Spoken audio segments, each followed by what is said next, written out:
stuck in a cramped seat for hours and starting to feel stiff and achy, doing a few simple movements can help improve your blood flow, reduce pain, and help you feel surprisingly good when you finally reach your destination. Hi, I'm Kathy. I'm a physical therapist, so whether you're flying or on a road trip, I'm going to show you how to stay active without leaving your seat. The first exercise I'm going to show you today is a shoulder blade squeeze. Now, what we're going to do is just bring our shoulder blades down and back while keeping our chin tucked a little bit so that we don't get that forward head posture. Hold it for just a few seconds and release. Now, for all of these, you can do anywhere between 3 and 10, depending on how you're feeling and how long your flight is. These are great for keeping the blood flowing.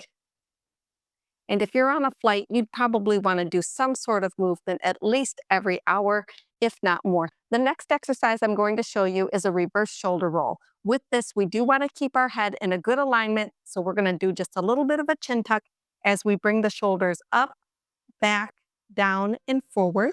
These are great for reducing that stiff feeling you get after sitting too long.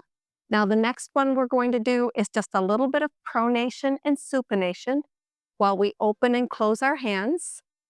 That'll get the fingers and the forearms. The next exercise is elbow flexion and extension. I'm going to bend my elbows and straighten them out as I open and close my hands. These small movements are especially helpful if you notice stiffness or swelling when you sit for long periods. Next, I'm going to stretch my upper back muscles. I'm going to bring the palms of my hands together, stretch down towards the floor as I keep my chin tucked, hold it for just a few seconds, and then relax. Try not to shrug your shoulders here. Keep them down so the stretch stays in the upper back. Nothing that we're doing today should cause you any pain. In fact, it should relieve your pain. So what I'm going to do is I'm first going to rotate to the right by putting my left hand on my right thigh and rotating to the side as I look over my shoulder. And then we're going to rotate to the opposite direction to the left. Only rotate as far as feels comfortable. This should be a gentle movement, not forced, and it should never cause pain.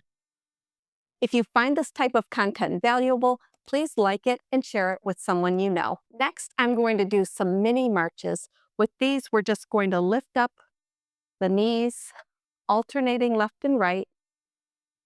And with these, we can do somewhere between 5 and 10. I feel like these feel really good. As you're doing these, be sure to keep your back straight. And if you'd like, you can lift your feet completely off the floor a few inches. The next exercise is going to be a heel tap. I'm just going to extend my knee as I lift my toes, hold it for a few seconds, and switch to the other side. Now, these feel great even after sitting in my desk at work to do paperwork. When you sit for long periods, blood flow can slow down in your legs. These movements help keep it moving, which can reduce swelling and reduce your risk of DVT. Next, just a few heel raises and toe raises. So I'm going to lift up my toes and lift up my heels. Let me adjust here. Now, when you're doing these, if you have your feet too close, it'll make it harder to lift up your toes. And if you have them too far forward, it'll make it harder to lift up the heels. So if you wanted to do them separately, you could just go like this, keeping the heels in a little bit closer, just like that. And then when you want to switch and lift up the toes, you'll put your both feet out in front a little bit if there's room, and just lift up both of your toes together. I also think it feels nice to do a little bit of inversion and eversion of the ankle.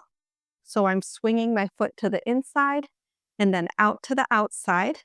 And for these, because I think on a plane it wouldn't give you quite enough room, we're just going to do one side at a time.